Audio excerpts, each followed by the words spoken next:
KM Vision, une génération.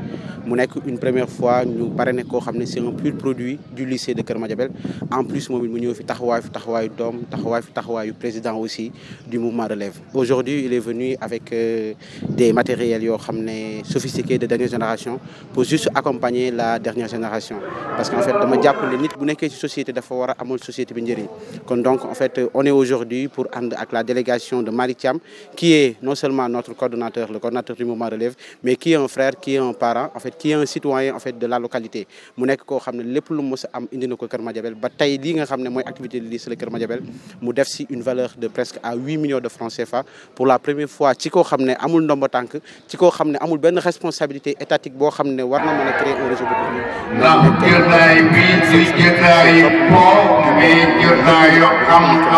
ñu koy gis ci lycée bi récemment tey mu ci am tey fa la ñu war a jëm di ko gis aussi si poste de santé di ko gis aussi ci école de quartier mais aussi di ko gis ci groupement de famille di ko gis aussi à l'endroit de la jeunesse pays des formations mais aussi di leen accompagner pour des rubriques yoo xam ne ce sont des rubriques différentes kon donc tey en fait on est là on se prépare ku gis lii nga xam ne y a une forte délégation qui est là qui l'attend pour ànd ak moom gunge ko fële nga xam ne mooy activité bi nga xam ne moom la lycée de Keur Madiabel mën a tey donc mu nekk une personne géniale et très responsable une personne consciente de ses charges et de ses responsabilités donc tubaab dafay wax naan si le souvenir d'une personne reste intact et réside victorieusement à l'égard du temps c'est parce que celle-ci a marqué son cadre d'évolution par des actes concrets et profitables à tous donc nit kooku noonu tey moom lañu fas yéene àndal nit kooku mu ngi tudd Malick Thiam di xaritu Mbaye mi nekk sama wet di xarit ci Khalifa di xarit ci Tidiane di xarit ci ñëpp di xaritu Keur Madiabel de cadre général donc mu ngi noonu donc ñu ngi leen jox rendez-vous ci lycée de Keur Madiabel pour continuer l'activité ànd ak yéen savourer en fait les moments de l'instant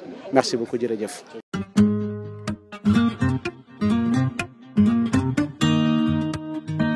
Adinaag li ci biiram boo demee ba am ko bul fàtte fa nga cosaanoo adinaag li ci biiram boo demee ba am ko bul fàtte fa nga cosaanoo adinaag li ci biiram boo demee ba am ko bul fàtte fa nga cosaanoo adinaag li ci biiram boo demee ba am ko bul fàtte fa nga cosaanoo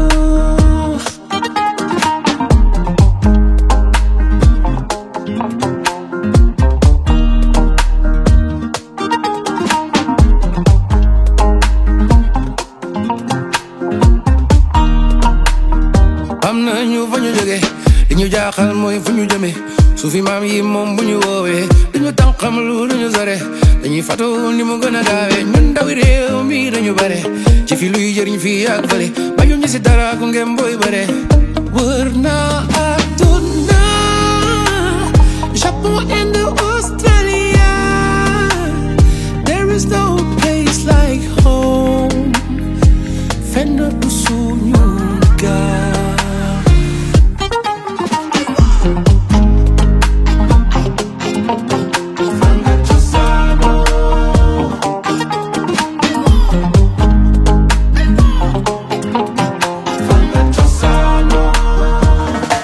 démb ëllëg dalay réer waxu mag la dégg nga du am ku béer fàttalikul ki nga doon fi nga juddoo fi nga jóge fi nga dëkk yàlla mi la bind ngor jom fit la fayda boo ko amul doo xam fi nga jëm dara du ko dindi li ci baay bii di doom na ko jëli kaddu mag ñi nii na ko sëti fiiri nañu gën a disoo ndax ñu mën a déggoo xanaa gisoo jikko yi ni ñu gën a yàqoo nañu dellu ta toog yi mën a root du doy de àdduna ngi daw di nañu def ci bopp yi bul di fàttal ñi la fal ñi la teet te woon ñi la gunge bi ngay raam ñi nga nekkaloon lakkoon fakkoon ñakkoon lawoon fa woon ñawoon xale poto la na ko raaxee rek lay wëyee fi la yaroo fi la màggee lu ma guddi dama ñibbee kal seen mooy daw suñu dere ñu dañu wuti woon ba tax ñu ne bëree teranga yi ñu fay jële ci suñu askan lañu koy jëmee wër na àdduna Japon and Australia there is no place like home fenn du suñu gaal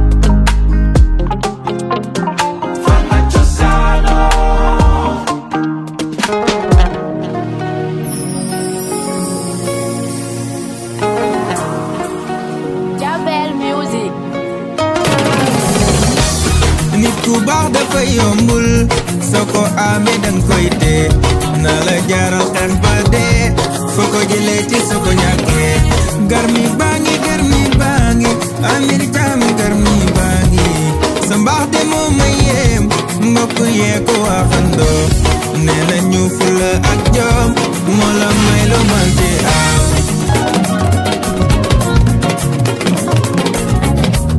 su dee liggéeyu ndey añu doom foo dem de yaay jël bees ndax sa yaay liggéey na sa kër bàyyi ba mu kontaan yeewu leen Amir Thiam ñëw na waay gaynde njaay gaynde lay doon gaynde dal masul jur muus man mi maa yërëm say noon xam naa ni duñu reet kër ma jaabel yeewul leen jaxle jam na seen xel dal waa mouvement Relève ak Amir Thiam ñor na ngir liggéey dëkk bee sa yéeneeg sa yitte saa su ne émergence su dëkk bi mooy li la ñor PDC Amir Business Consulting Relève dina relever dëkk bee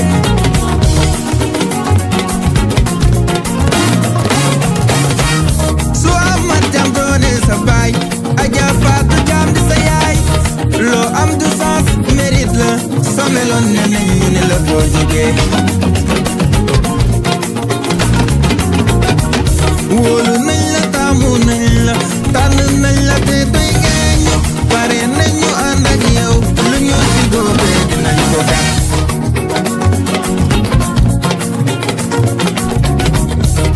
lu baax lu ne sa loxo nga ca mag bu ne mën na ko seede muy jumaa yi ba ci daara yi sa loxo nga ca loolu wóor nañu muy école yi ba ci gàmmu yi sa loxo nga ca loolu wóor nañu et puis jaay yi yaa leen di jàppale hôpitaux yi sax sa loxo nga ca ku def lu baax ñu waxal la ko a jaarama góor asube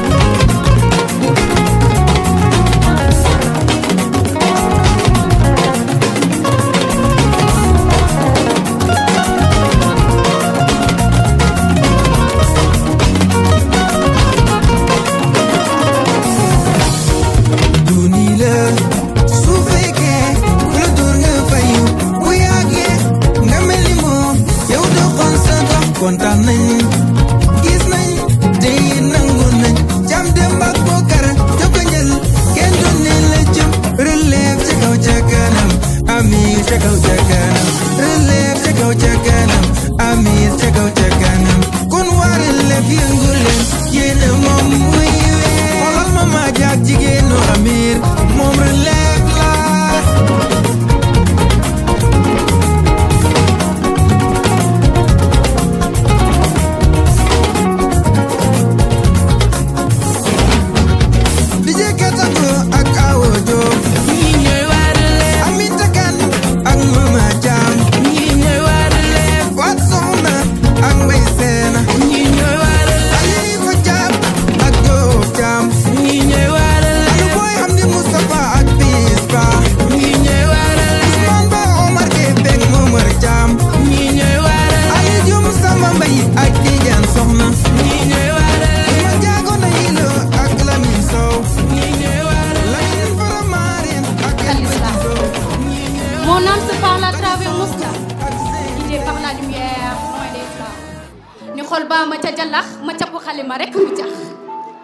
suis cette femme qu'on regarde de travers, car mon voile dérange l'univers.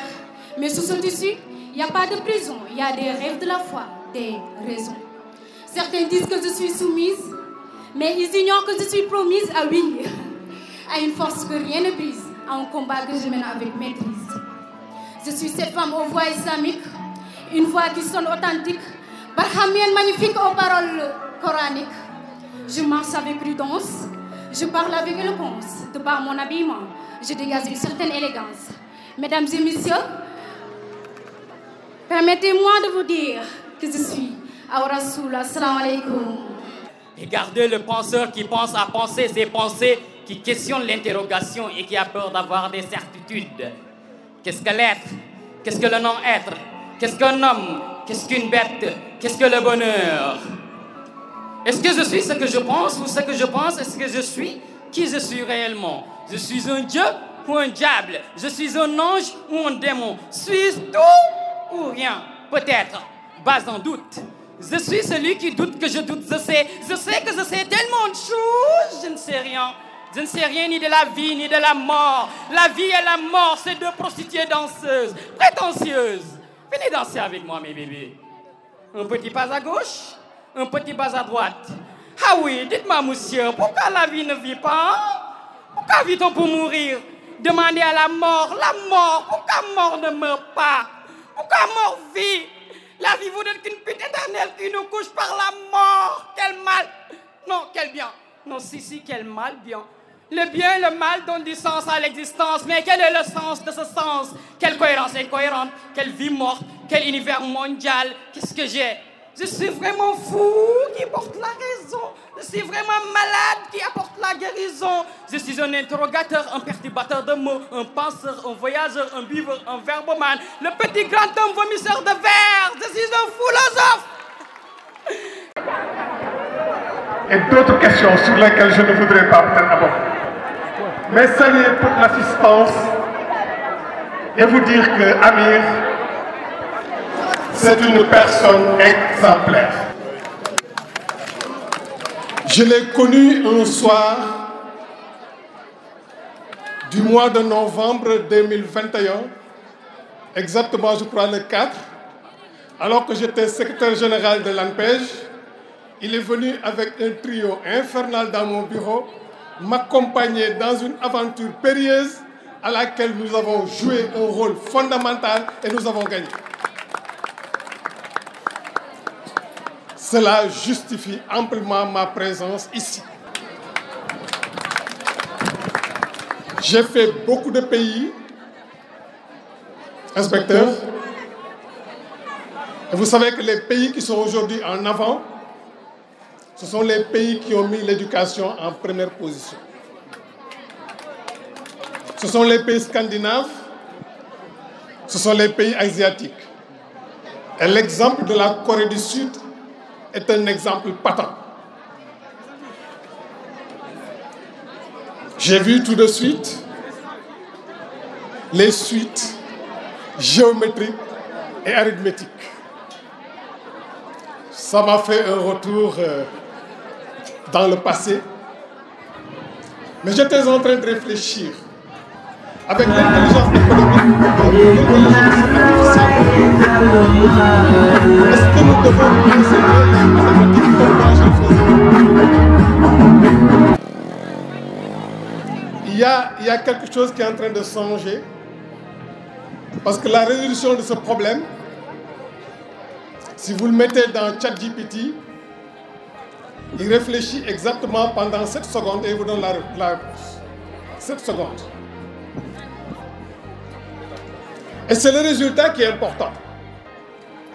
Parce que vous avez appliqué la suite géométrique à un problème, j'allais dire, économique, financier, peut-être social. Mais sachez que ce sont ces suites qui permettent de gérer les mouvements. Mouvement rectiligne, mouvement uniforme, mouvement circulaire, c'est la suite géométrique. Vous allez dans la radioactivité. Vous faites deux choses. Soit vous faites de l'énergie pour alimenter les dispositifs de production, soit vous faites une bombe atomique. Cette radioactivité, elle est gouvernée par les suites géométriques. Les algorithmes qui gouvernent l'informatique, ce sont des algorithmes qui sont basés effectivement sur les suites géométriques. Donc l'application des mathématiques dans la vie, c'est quelque chose de très large et de très pertinent. Alors nous autres pays sous-développés, nous avons là l'opportunité de rattraper le gap. Parce qu'avec la révolution industrielle, c'était difficile. Mais aujourd'hui, avec la révolution...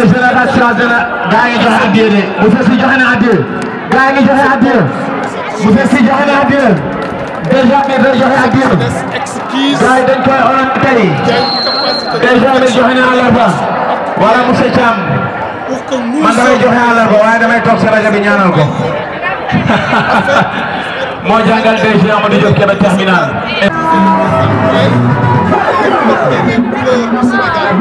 les couleurs de Keur Madiabel. C'est ma conviction et je suis absolument engagé dans ce challenge. Je voudrais, avant de partir, féliciter le comité d'organisation, vous encourager pour la réussite de cette activité et donner encore une fois de plus la main aux parrains pour la construction de Keur Madiabel. Il y est déjà et pour que les autres le suivent. C'est ce que je voulais dire très rapidement en vous remerciant de l'Engrum Lensant. Assalamu alaikum wa rahmatullahi. Messieurs les parrains d'honneur, chers professeurs, chers camarades élèves, chers parents, distingués invités, c'est avec une immense joie et une profonde gratitude que je prends la parole aujourd'hui devant cette auguste assemblée à l'occasion de la cérémonie officielle de nos journées socio-culturelles et éducatives du lycée de Keur Madiabel. Ces 3 jours placés sous le thème « L'alliance des racines et du futur », tradition culturelle et intelligence artificielle au service de l'excellence académique témoignent de notre volonté d'ancrer notre éducation à la fois dans nos riches traditions et dans les innovations technologiques qui façonnent notre avenir.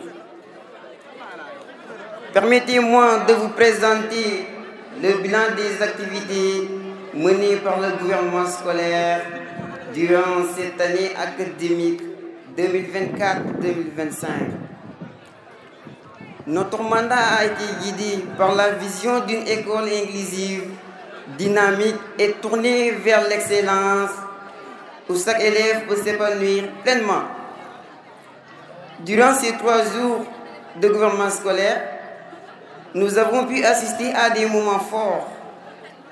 La passionnante finale des génies en herbe, la mise en scène remarquable de l'apologie de Socrate, les débats enrichissants entre scientifiques et littéraires, le vibrant Takusan Tiosan, célébrant nos diverses cultures, et tant d'autres activités qui ont démontré le talent et la créativité de nos élèves. Ces réalisations n'auraient jamais vu le jour sans l'engagement de toute la communauté éducative de notre lycée. Chers camarades, notre gouvernement scolaire a œuvré sans relâche pour améliorer notre cadre d'apprentissage, pour faire entendre votre voix et pour créer des opportunités d'épanouissement pour tous. Nous avons organisé des séances de tutorat, des journées citoyennes et avons renforcé le dialogue entre les élèves et l'administration. Notre engagement a toujours été motivé par la volonté de faire de notre lycée un lieu d'excellence et d'épanouissement.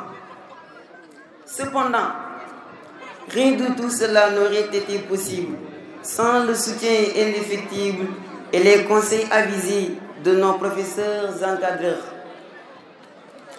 Je tiens particulièrement à magnifier le travail exceptionnel de M.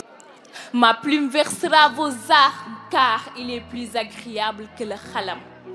Je suis une étoile, étoile sacrée dotée d'une sacralité sacralisée par le secret du sacré.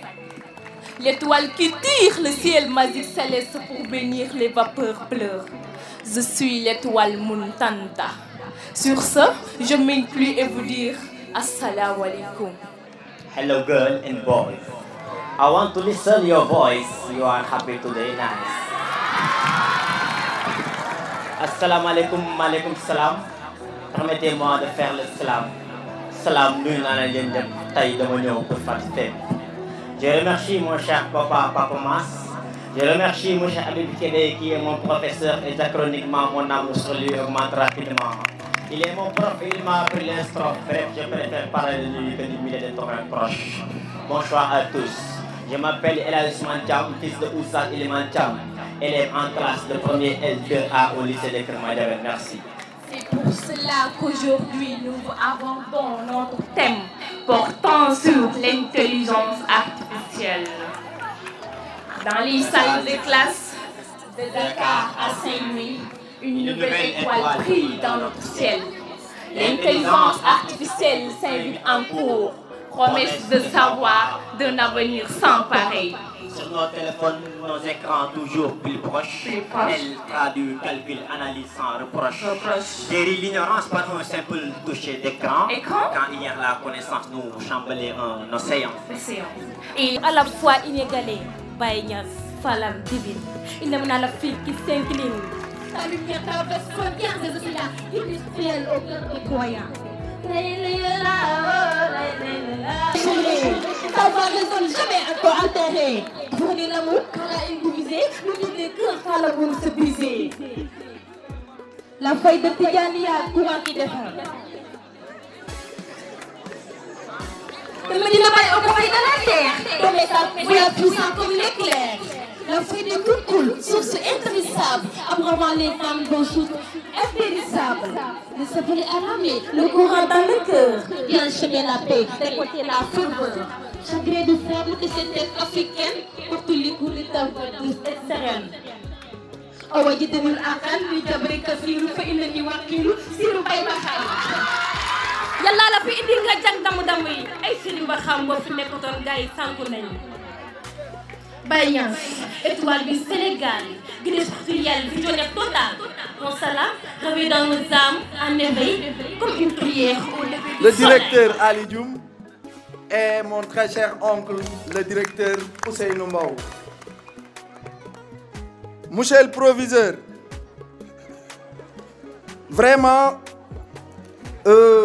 c'est avec plaisir que j'ai accepté ce parrainage. Ce qu'on s'était dit lorsqu'on était au lycée franco-arabe, c'était vraiment la place importante que l'éducation occupe dans cette société. Je vous avais dit ce qui m'avait motivé pour faire peut-être cet apport là-bas. Et c'est cette même raison qui m'a poussé aussi à accepter avec intérêt ce parrainage et à aussi marquer ma solidarité et ma compassion peut-être avec ce que vous êtes en train de vivre en termes de conditions précaires pour la bonne marche de l'éducation à Keur Madiabel. C'est d'ailleurs cette raison qui m'a poussé à mobiliser ce matos informatique et bureautique pour vraiment apporter ma contribution. Comme vous l'avez dit, comme vous l'avez vu vous tous, ce sont des ordinateurs de dernière génération. Oui, de dernière génération, parce que vous le méritez vraiment. Cher l'a dit tout à l'heure, notre madiabelleté, comme il l'a dit, nous l'assumons pleinement. Tout ce dont on a besoin, nous devons l'avoir et nous devons donner la force de l'avoir. Tout ce qu'on a vu ailleurs, nous devons le voir ici, en termes de qualité et en termes de niveau excellent. Raison pour laquelle on a jugé nécessaire, Monsieur le Président du gouvernement scolaire, vraiment de rénover votre salle informatique. Pour que, comme l'a dit Monsieur le maire, nous sommes dans l'ère du numérique. Pour que vous êtes en commodité avec le diapason international, les nouvelles technologies de l'information et de la communication. Nous avons jugé nécessaire aussi vraiment d'équiper le bureau du censeur. Parce que vous savez, dans les lycées, pratiquement c'est le censeur qui fait beaucoup de travail d'impression, d'information et de... Voilà. On a jugé nécessaire d'équiper avec un bureau présidentiel, fauteuil, 16 visiteurs, imprimante multifonction pour équiper son bureau. Vous aussi, retenez que votre salle informatique est équipée de matos de dernière génération. les écrans sont en Full HD, les UC sont en Mini V Pro, disque dur 500 Go, Core i3, RAM 8, donc ce sont des machines hyper performantes. Il faut bien s'en occuper. Parce que c'est pour vous, mais aussi c'est pour les générations à venir. Parce que dans cet établissement, nous avons suivi des cours. Nous sommes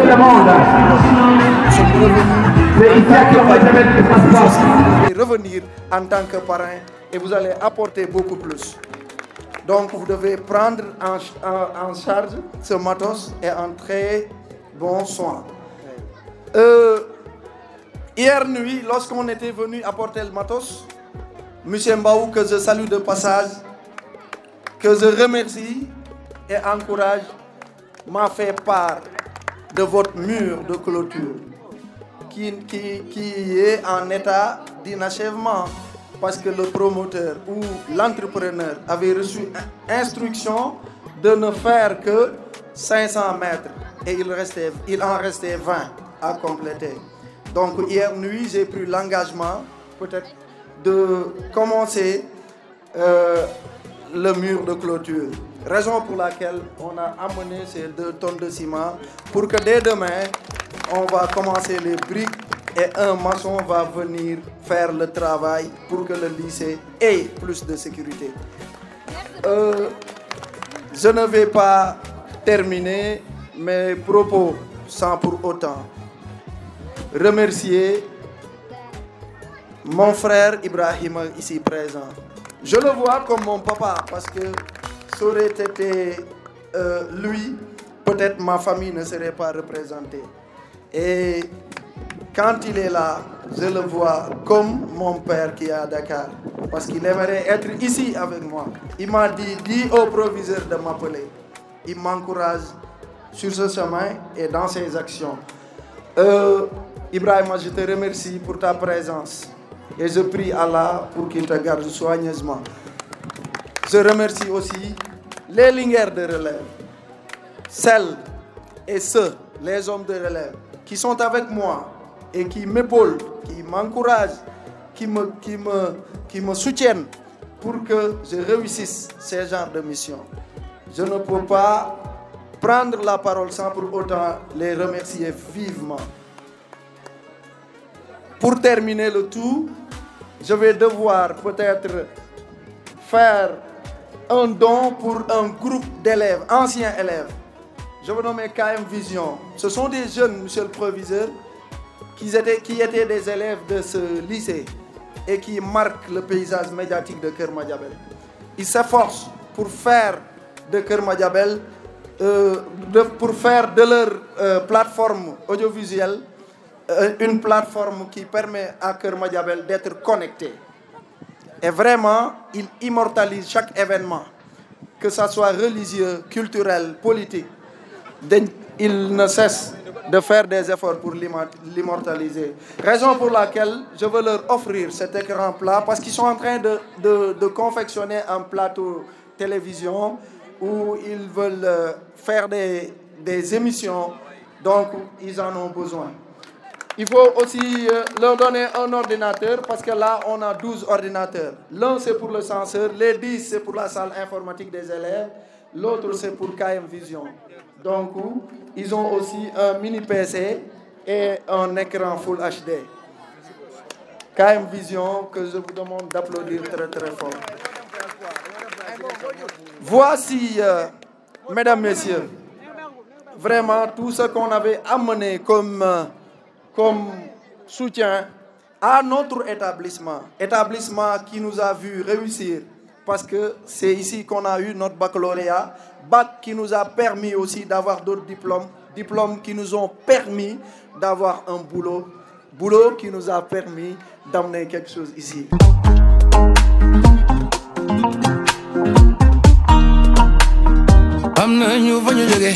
ñu jaaxal mooy fu ñu jëmee su fi maam yi moom bu ñu woowee dañu tànk xam lu duñu sore dañuy fatu ni mu gën a gaawee ñun ndawi réew mi dañu bare ci fi luy jëriñ fii ak fële bañu ñu si dara ku ngeen booy bare wër naa àdduna Japon Inde Australie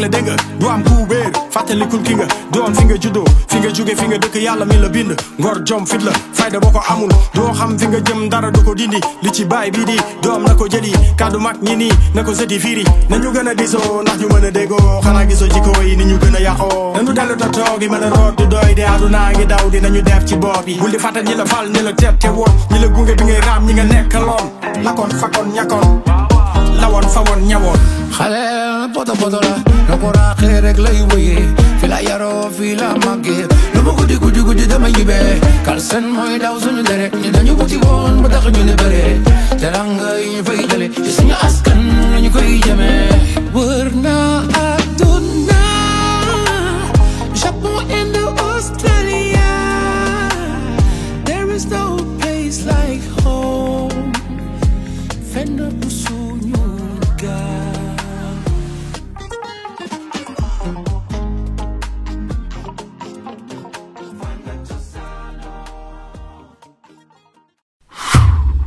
KM Vision, une génération